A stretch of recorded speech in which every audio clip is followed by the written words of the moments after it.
سلامتی ہے، سلامتی ان آنکھوں پر جو ہدایت پہ نظریں جمائے بیٹھی ہیں، سلامتی ان کانوں پر جو ذکر خیر کے منتظر رہتے ہیں، سلامتی ہی سلامتی ان قدموں پر جو ہدایت کی راہ پہ گامزن ہے۔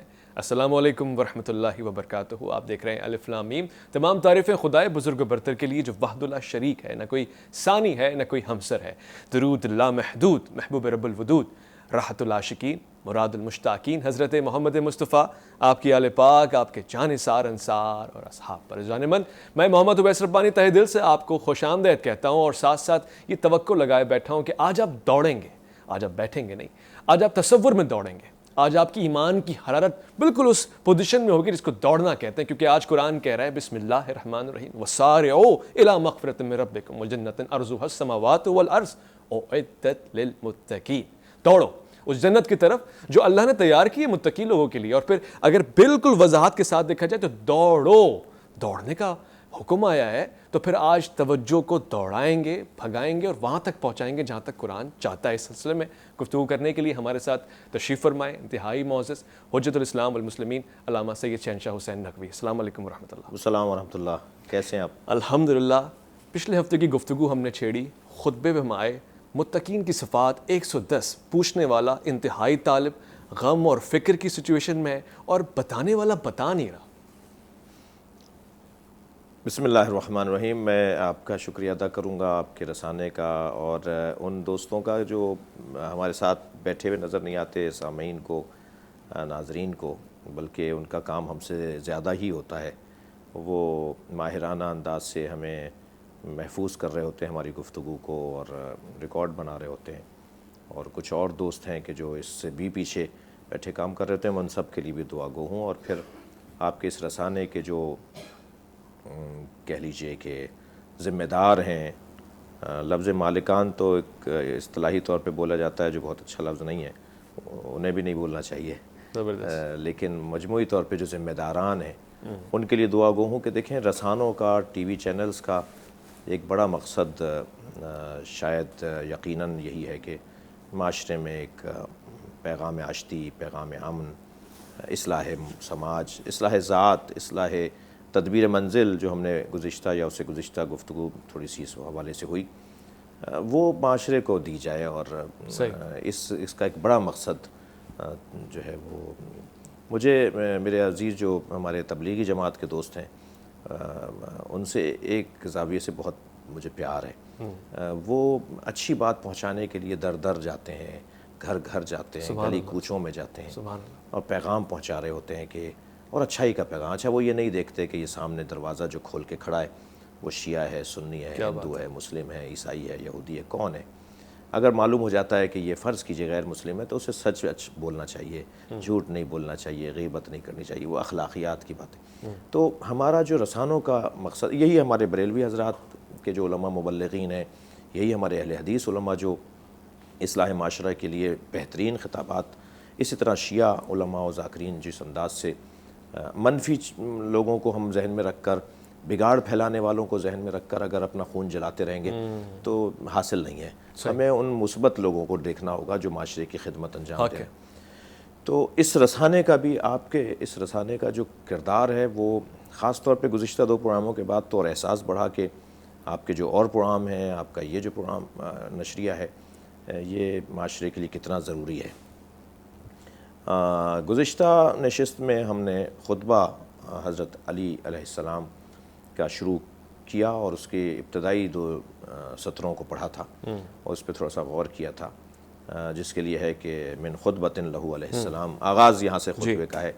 روی عنا صاحبا لامیر المومنین علی بن ابی طالب، علی بن ابی طالب کے ایک صحابی سے روایت ہے جس کے لیے ہے کہ یقال لہ حمام، جن کا نام حمام لکھا ہے، اور اس شخص کی صفت یہ ہے کہ کانا رجلا عابدا، وہ ایک مرد عبادت گزار تھا۔ فقال لہ یا امیر المومنین، انہوں نے امیر المومنین سے کہا کہ یا امیر المومنین صف لی المتقین حتی کانی انظر الیہم، مجھے متقین کی صفات ایسے بیان کر کے بتائیں کہ گویا میں اپنی آنکھوں سے انہیں دیکھ رہا ہوں۔ لیکن یہاں جہاں ہم پچھلی دفعہ رکے، بڑا عجیب اور دلچسپ مرحلہ ہے۔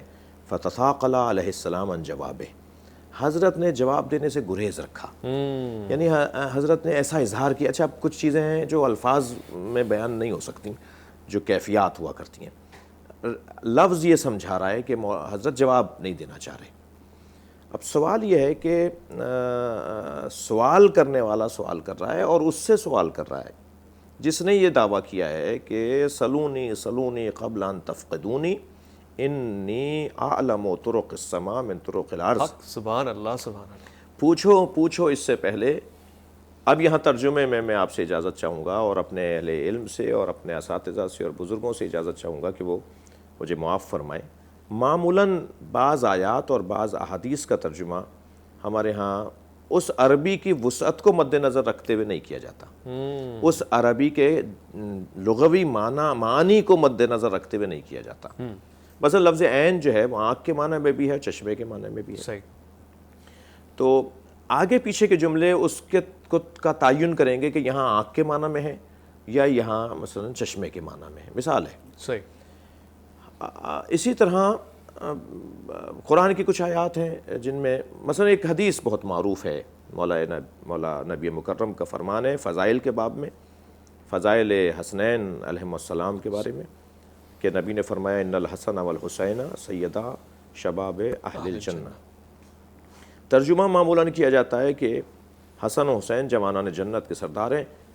بینروں پہ لکھا جاتا ہے، کتابوں میں لکھا جاتا ہے، پوسٹر بنائے جاتے ہیں، پمفلیٹ بنائے جاتے ہیں، بڑے بڑے بورڈ بنائے جاتے ہیں، حسن و حسین جوانان جنت کے سردار ہیں. ترجمہ تو اچھا نہیں ہے، یہ ترجمہ ٹھیک نہیں ہے. اچھا جی، نبی نے یہ فرمایا نہیں ہے کہ حسن و حسین جوانان جنت کے سردار ہیں، بلکہ نبی نے اس سے بالاتر بات کی ہے.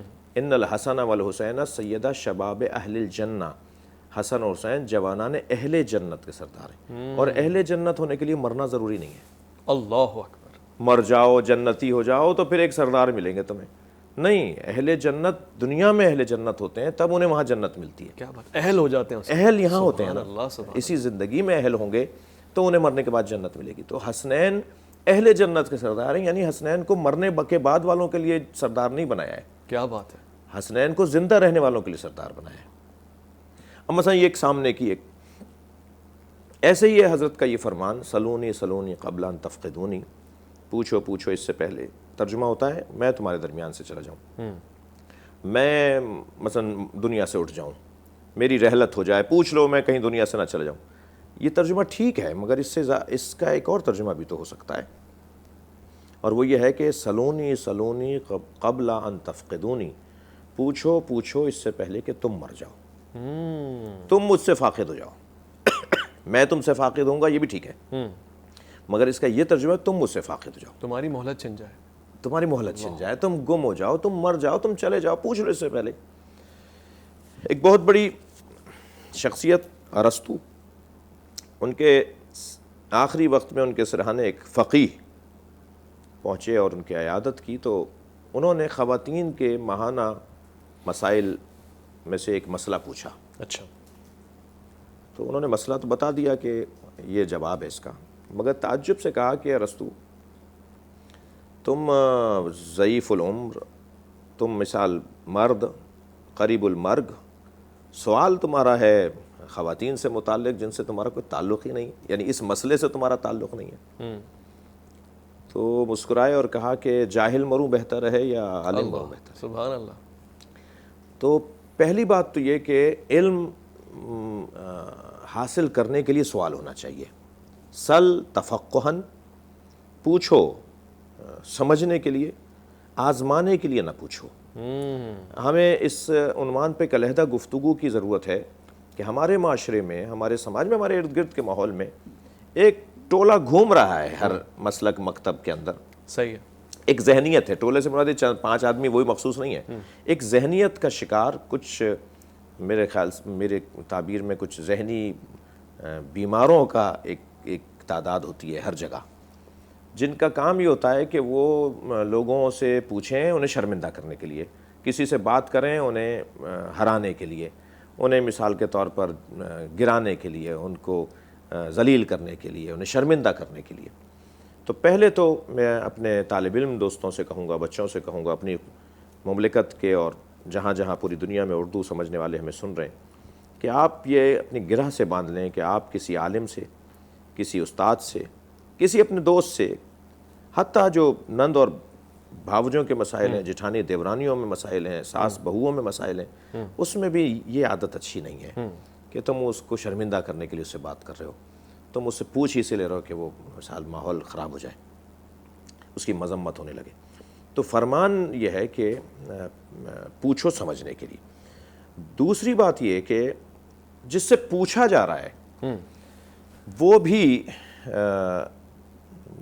نصف العلم ما ادری، آدھا علم یہ ہے کہ وہ نہیں جانتا تو کہہ دے نہیں جانتا، صحیح، آدھا علم یہ ہے کہ وہ کہہ دے جی، اس کو یہ تشخیص دینے میں اس کا علم مدد کرے، یہ خود آدھا علم ہے کہ یہ میں نہیں جانتا، ورنہ جو منہ میں آیا بول دیا۔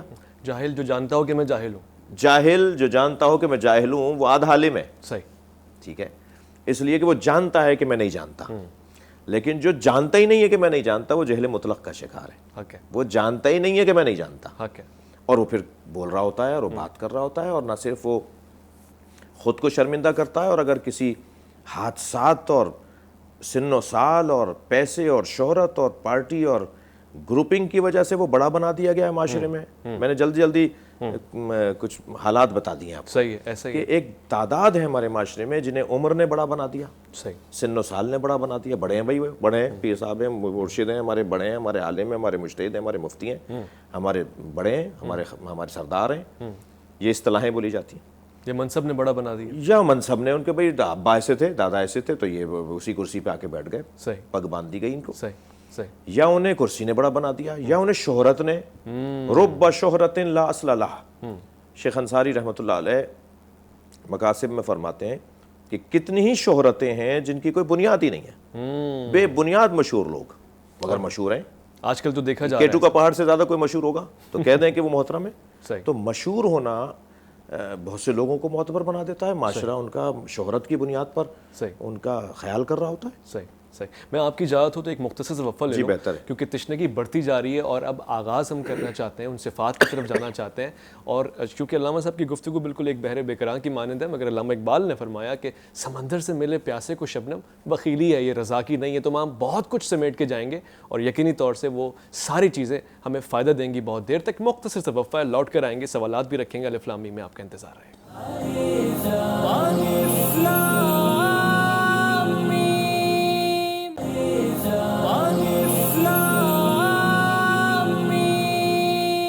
خوش آمدید، الف لام میم میں گفتگو ہو رہی ہے تقویٰ کے عنوان پر، اور پھر کیا دلچسپ موضوع ہے۔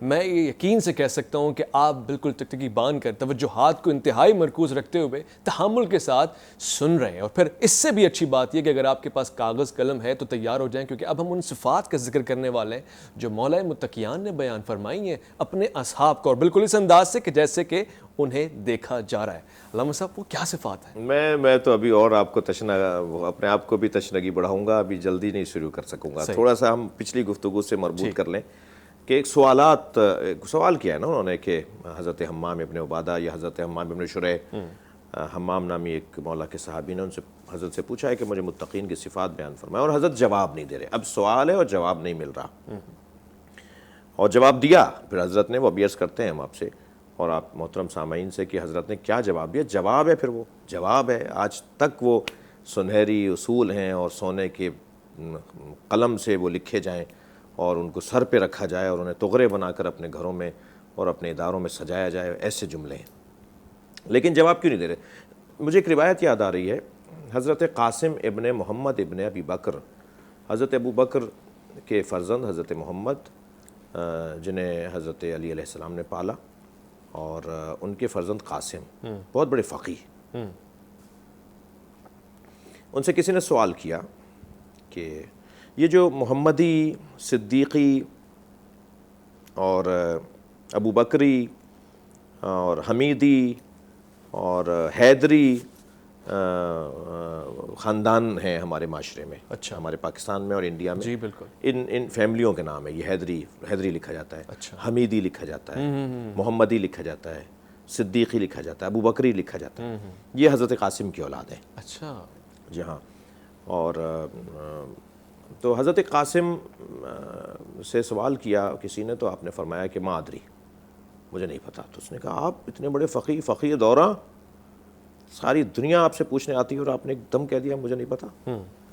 تو فرمایا لا تنظر الی طول لحیتی والناس حولی، لوگوں کا مجمع جو میرے گرد لگا ہوا ہے اسے دیکھ کر مجھے معتبر نہیں سمجھنا، یہ میری لمبی داڑھی کو دیکھ کر مجھے بڑا عالم نہیں سمجھنا، بلکہ عالم وہ ہے کہ جو یہ جانتا ہو کہ میں نہیں جانتا۔ اللہ اکبر۔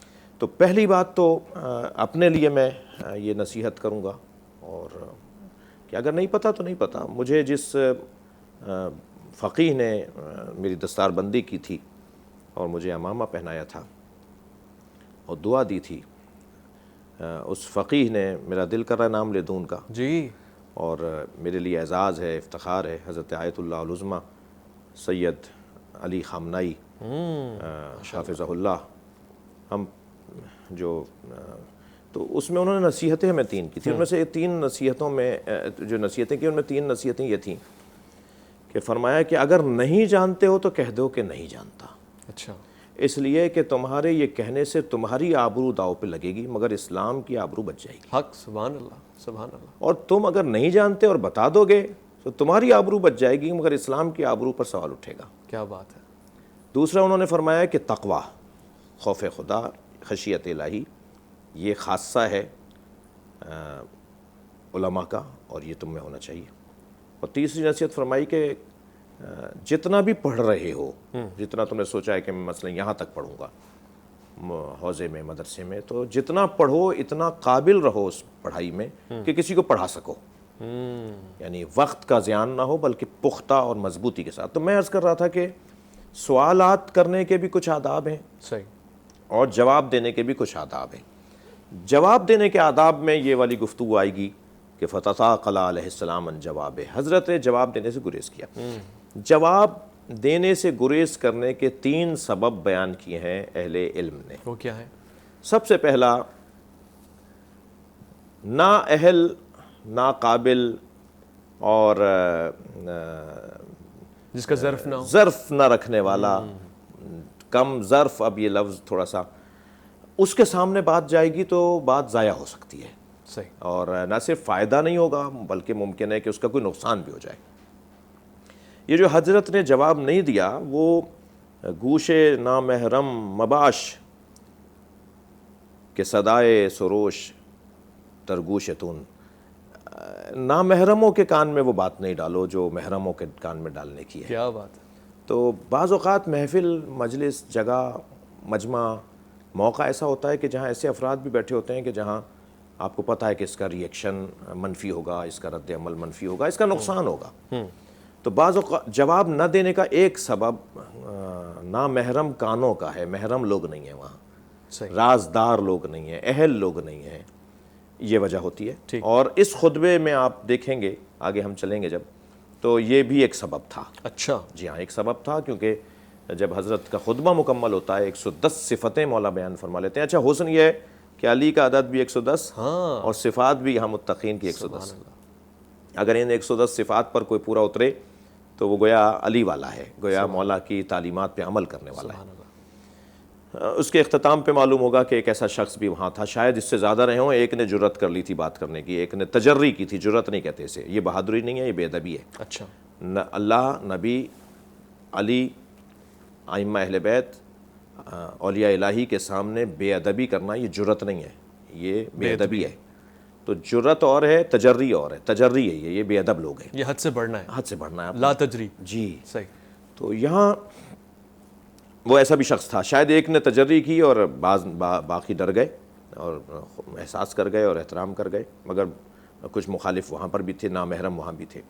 ایک سبب تو نامحرموں کا وجود بعض اوقات جواب نہیں دلوا رہا ہوتا ہے، وہ خاموش ہیں، اس کا مطلب ہے کہ کچھ لوگ اٹھ کے جائیں گے۔ ایک واقعہ ہے دربار مامون رشید میں، امام رضا سے ایک سوال ہوا، حضرت نے جواب دیا۔ جب دربار تمام ہوا تو حضرت ابا سلط ہروی نے جوتیاں سیدھی کرتے ہوئے کہا، مولا جواب اتنا ہی تھا جتنا آپ نے دیا؟ حضرت نے فرمایا تمہارے لیے اور بھی ہے۔ اچھا، اس وقت ماحول ایسا تھا کہ کچھ لوگ ایسے تھے جن کے سامنے میں کچھ اور باتیں نہیں کر سکتا تھا، وہ اہل نہیں تھے اس کے، اور پھر حضرت ابا سلط کو مزید اس میں اضافہ کیا حضرت نے۔ تو یہ ایک سبب ہوتا ہے جواب نہ دینے کا۔ اور دوسرا سبب ہے شوق اور عطش علم بڑھانا۔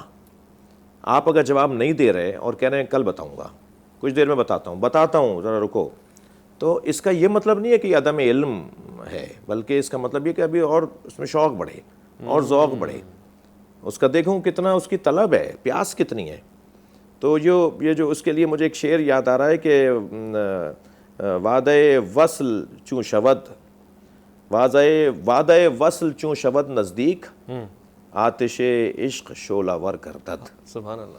تو جب کہا جائے گا نا بتاتا ہوں، دیکھتا ہوں، بتاؤں گا، کل بتاؤں گا، تو یہ عدم علم نہیں ہے، بلکہ وہ شعلہ عشق جو ہے نا اسے آتش عشق کو شعلہ ور کرنے والا کام ہے، اور آمادگی بڑھا رہے ہیں اور تشنگی بڑھا رہے ہیں، تھوڑا اور بھوک بڑھنے دو تاکہ اچھا کھائے، تھوڑی سی اور پیاس بڑھنے دو تاکہ اچھا پیے۔ دوسرا سبب یہ ہو سکتا ہے۔ اور تیسرا سبب جو خود نبی مکرم سے ایک حدیث ہے، صلی اللہ علیہ وسلم، حضرت سے کسی نے سوال فرمایا تو حضرت نے اسے جواب نہیں دیا، کچھ دیر بعد اس نے پھر سوال کیا تو حضرت نے فرمایا کہ بتاتا ہوں، پھر اس نے سوال کیا تو حضرت نے فرمایا کچھ دیر میں جواب دیتا ہوں۔ تو اس نے کہا کہ یا رسول اللہ، اب وہ متجری تھا، اس نے کہا کہ یا رسول اللہ کیا آپ کے پاس جواب نہیں ہے؟ فرمایا نہیں، توقیراً للحکمہ، میں اس جواب کی توقیر بڑھانے کے لیے دیر کر رہا ہوں، سبحان اللہ، یہ اس کا مقام اور بلند ہو جائے، اس جواب کا مقام اور بلند ہو جائے۔ سبحان اللہ۔ مولا جو فتح قلع علیہ السلام ان جوابے، کہ مولا علی علیہ السلام نے جواب دینے سے گریز کیا، دیر کی، اس میں تینوں چیزیں موجود تھیں۔ ایک تو وہاں ایک نامحرم بیٹھا تھا، ایک ظاہر ہوا ہے، نہیں معلوم کتنے تھے۔ اچھا، یہ ایک پیغام بھی ہے کہ ان کا دروازہ کسی کے لیے بند نہیں ہوتا تھا، یہ نہیں تھا کہ یہ ہمارے ہیں یہ تمہارے، کوئی آ جائے دروازہ۔ بعض انبیاء کے ہاں تو دروازہ ہی نہیں ہوتا تھا گھر میں، اللہ، انبیاء گھر میں دروازہ نہیں لگاتے تھے کہ کسی کو بجانا پڑے، کسی کو رکنا پڑے۔ ایک پہلو ہے اس کا، اور بعض جگہ دروازے تھے، بعض جگہ نہیں تھے، مگر یہ بھی پہلو ہے۔ ٹھیک ہے۔ ایک سبب تو یہ کہ جی اہل نہیں بیٹھا، دوسرا سبب شوق بڑھانا چاہتے ہیں، اور تیسرا سبب اس جواب کی اہمیت، توقیراً للحکمہ، حکمت اور دانائی کی توقیر بڑھانے کے لیے، اس علم کی توقیر بڑھانے کے لیے۔ یہاں جب خطبہ 110 صفتیں مکمل ہوئیں تو ایک حادثہ اور ایک واقعہ سامنے آیا، وہ چوتھا سبب ہے۔ اچھا، اور وہ یعنی تینوں سبب تو تھے، ایک اور سبب بھی تھا، اور وہ چوتھا سبب یہ تھا کہ حمام کو مولا جانتے تھے کہ یہ بہت گہرائی میں جا کر سوچتا ہے، بہت زیادہ اثر لیتا ہے۔ کسی کو آپ پورا قرآن پڑھ کر سنا دیں اس پہ اثر نہیں ہوتا، کسی کو ایک آیت فقیہ بنا دیتی ہے۔ جی، پھول کی پتی سے کٹ سکتا ہے ہیرے کا جگر۔ سبحان اللہ۔ تو یہ حضرت جانتے تھے کہ حمام اتنا گہرائی میں جاتے ہیں، مسائل کو سوچتے ہیں، یہ برداشت نہیں کر پائے گا، اس سے برداشت نہیں ہوں گے میرے کلمات، اس لیے کوئی اور بات کرتے ہیں، یہ اس کو کوئی نقصان نہ ہو جائے۔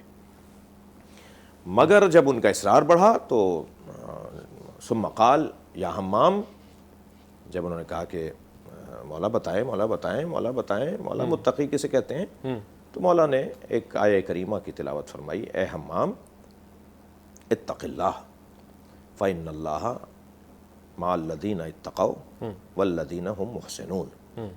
اے حمام، تقوی پروردگار اختیار کرو، نیکی کے کام کرو، اللہ متقیوں کے ساتھ بھی ہے، اللہ نیکوکاروں کے ساتھ بھی ہے۔ یہ کہہ کر علی خاموش ہو گئے۔ حمام، راوی کہتا ہے فلم یقنا حمام، حمام قانے نہیں ہوئے۔ راوی کہتا ہے فلم یقنا حمام قانے نہیں ہوئے۔ کہا کہ مولا یہ قول آپ کا کافی نہیں ہے، فلم یقنا حمام بہذا القول، یہ جملے ہیں راوی کے کہ مولا یہ جملے کافی نہیں ہے مولا، اور فرمائیں مولا کچھ بتائیں، متقی کسے کہتے ہیں۔ تب حضرت نے خطبہ شروع کیا، اور راوی کہتا ہے کہ حتی عزما علیہ، پھر حضرت نے طے کیا کہ اب ایک آدمی بار بار کہہ رہا ہے تو اسے بتاتے ہیں۔ صحیح۔ فحمد اللہ، سب سے پہلے حضرت نے حمد پروردگار، ادب سکھا رہے ہیں ہمیں۔ سبحان اللہ۔ کوئی بات شروع کرو، کوئی گفتگو کرو، کوئی خطاب کرو، تو اللہ سب سے پہلے اللہ کی حمد۔ سبحان اللہ۔ اور یہ بزرگی اسی کو زیبا ہے، اور اسی سے بات کا آغاز بھی ہوتا ہے۔ یہاں پہ ایک مختصر سے وقفہ لے رہے ہیں، لوٹ کر آئیں گے حمد، اور پھر حمد کا انداز کیسا ہونا چاہیے، اور پھر ایک متقی امام المتقین کی حمد کا انداز سیکھنے والوں کے لیے کیا ہوگا۔ یہاں سے تسلسل کو جاری و ساری رکھیں گے، ایک وقفہ ہے، لوٹ کر آئیے گا، الف لام میم میں آپ کا انتظار ہے۔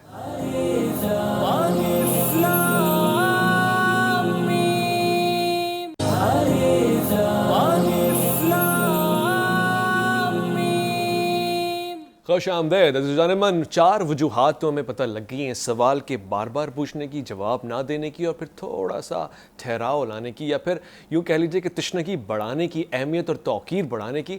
یہ وجوہات تو ہمارے سامنے آ گئی ہیں، مگر اس کے بعد کیا ہوا جب خطبے میں ایک طرح سے حمد سے آغاز ہوا ہے، توصیف اور فضائل اور پھر ایک شاندار انداز سے بڑائی بیان کی گئی ہے اس کی جو سب سے بڑا ہے، جو کبریا ہے. اس سلسلے کو ذرا وہیں سے جوڑتے ہیں اور سوال پوچھتے ہیں.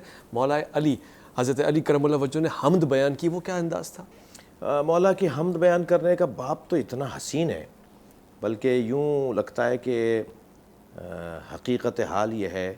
اور علی مولا کی خطبات، تحریریں، کلمات خسار پہ غور کریں تو حضرت کی سوچ کا مرکز، بلکہ حضرت کے وجود پر حاکم اگر کوئی وجود ہے تو وہ اللہ کا وجود ہے. سبحان اللہ، ایسے ہی ہونا چاہیے. ایک بال برابر بھی مولا کی گفتگو، مولا کے اقدامات، مولا کے فیصلے، مولا کے جنگ میں، میدان میں اترنا، وہ للہیت سے خالی نہیں تھا. سبحان اللہ. از علی آموخت اخلاص عمل. دیکھیں، تقریر کرنا، حمد الہی بیان کرنا شاید آسان ہو، اگر ذاکر صرف زبان ہو تو وہ کوئی بھی ہو سکتا ہے. ممکن ہے کتنے ہی پروفیسر، لیکچرار، خطبہ، علماء، ذاکرین، واعظین ہوں جو اللہ کی وجود پہ بہت اچھا بولتے ہوں، مگر جب مرحلہ آئے اس گفتگو پر عمل کرنے کا تو سب سے بڑے کافر وہی نظر آئیں. ایسے ہی. تو یہ تو بہت بڑا حسن نہیں ہے. اگر ذکر لسانی ہو اور ذکر قلبی نہ ہو، اور پھر خود وجود ذاکر نہ بن جائے، یعنی بولے بغیر وہ ذکر کرے، اس کا وجود ذاکر بن جائے، تو یہ حسن ہے علی بن ابی طالب کا. سبحان اللہ. وہ جو چوتھا سبب تھا نا کہ مولا حمام کے بارے میں یہ احساس رکھتے تھے کہ یہ سوچتے زیادہ ہیں، چیزوں کو زیادہ گہرائی میں جاتے ہیں، اوروں کو زیادہ گہرائی میں جا کے سوچتے ہیں. ایسے ہی ہوا. اچھا. جب مولا کی 110ویں صفت پہ پہنچے، کیا معلوم یہ 210 صفتیں ہو جاتی، اللہ اللہ. لیکن 110ویں صفت پہ جب مولا پہنچے تو ایک چیخنے کی آواز آئی. سب نے مڑ کے دیکھا تو حمام مر چکے تھے. انتقال فرما گئے. جی، ان کی روح پرواز کر گئی. جنہیں حضرت جواب نہیں دے رہے تھے وہ مر گئے، رحلت کر گئے رضوان اللہ. شاید یہی وجہ ہو، شاید ایک خشیت الہی کی کثرت. جی، وہ جب سن رہے تھے نا ان صفات کو، جو ہم ابھی آگے بیان کریں گے آئندہ نشستوں میں، تو ایک ایک صفت ان کے وجود پہ کب کبھی طاری ہو رہی تھی کہ میں تو ایسا نہیں ہوں، میں تو ایسا نہیں ہوں، اور رو رہے تھے. اور کیفیت ان کی اتنی غیر ہوئی کہ 110ویں صفت پر برداشت نہیں ہو پایا، یعنی وہاں تک ان کی روح پرواز کر گئی. اور سب نے اٹھ کر ان کے جنازے کو دیکھا. مولا بھی اپنی جگہ سے اٹھے اور حضرت نے انہیں دیکھ کر کہا، انی اخاف حال ہے، مجھے اسی بات کا مجھے اسی بات کا خوف تھا کہ کہیں ان کا دم نہ نکل جائے. یہ ایک سبب. پھر وہاں ایک شخص آواز دے کر کہتا ہے، یا علی، ان باتوں کا آپ پر اثر کیوں نہیں ہوتا؟ اتنی اچھی اچھی باتیں آپ خود کیوں نہیں ایسے؟ تو مولا کو اس پہ تکلیف ہوئی. وہ دشمن تھا، نااہل تھا. وہ جو ہم نے 4 باتیں بتائی نا کہ جواب نہ دینے کے سبب یہ 4 ہو سکتے ہیں. یعنی ایک جواب دے سکتا ہے، جواب نہیں دے رہا، ایک عالم ہے، جواب نہیں دے رہا، ایک جانتا ہے، جواب نہیں دے رہا. تو 4 باتیں ہو سکتی ہیں. ان میں سے ایک بات کہ نااہل بیٹھا ہے، نامحرم لوگ بیٹھے ہیں، ان کے سامنے بات کرنے کی نہیں ہے. تو حضرت نے اس سے دیکھ کر کہا کہ تیرے منہ میں شیطان کی زبان بول رہی ہے. یہ بھی فیصلہ علی نے کر دیا، جو زبان علی کے خلاف چلے وہ شیطان کی زبان. اللہ نااہل تھا اور وہاں موجود تھا، اور حضرت شاید یہ ایک سبب تھا کہ جو جواب نہیں دے رہے تھے. حضرت نے حمد فحمد اللہ آغاز کیا حمد پروردگار سے. پہلے تو میں اپنے محترم سننے والوں، دیکھنے والوں کو آپ کے توسط سے یہ کہوں گا کہ مولا کے کلام کے مجموعوں میں ایک مشہور مجموعہ کلام علی علیہ السلام نہج البلاغہ ہے. جی. نہج البلاغہ کا جو سب سے پہلا خطبہ ہے وہ حمد پروردگار پر ہے. اور نہج البلاغہ جب ختم ہو رہی ہے تو وہ کلمات قصار کے ایک مختصر سے جملے پہ ختم ہو رہی ہے.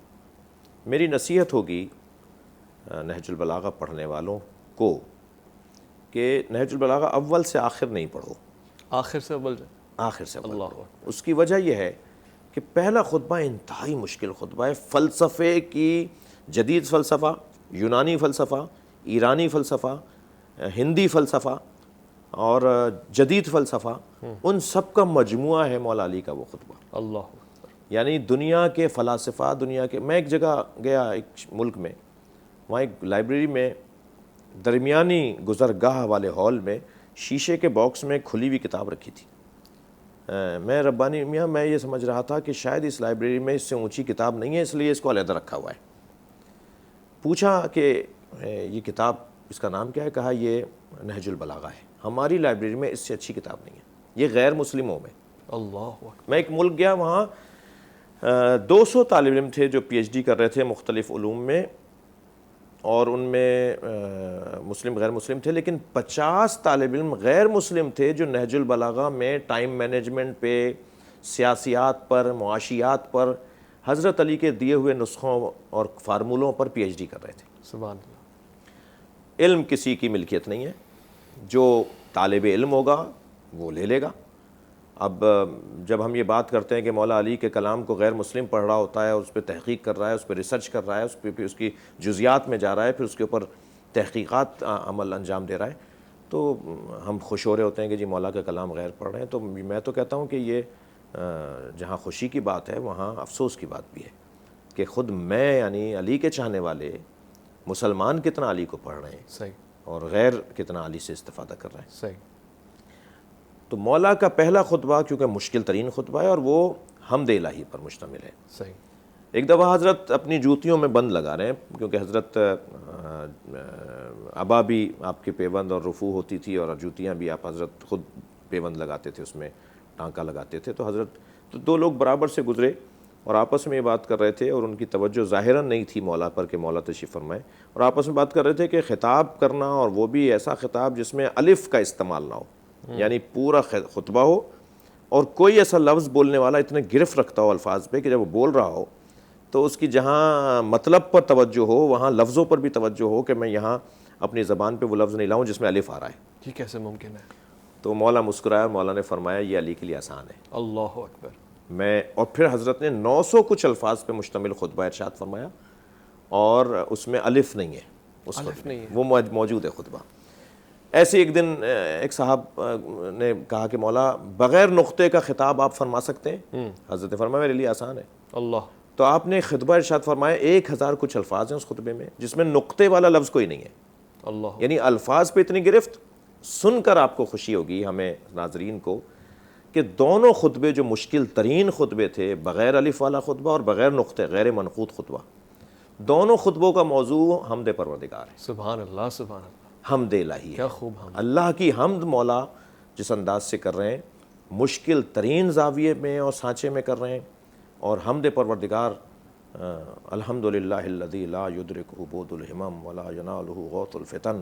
آغاز ہو رہا ہے پہلے خطبے کا کہ کوششیں کرنے والے تھک جائیں گے مگر تیری معرفت تک نہیں پہنچ سکتے، سبحان اللہ، پرواز کرنے والے پرندوں کے پر تھک کر وہ گر جائیں گے مگر تیری اونچائی اور بلندی تک نہیں پہنچ جائیں گے۔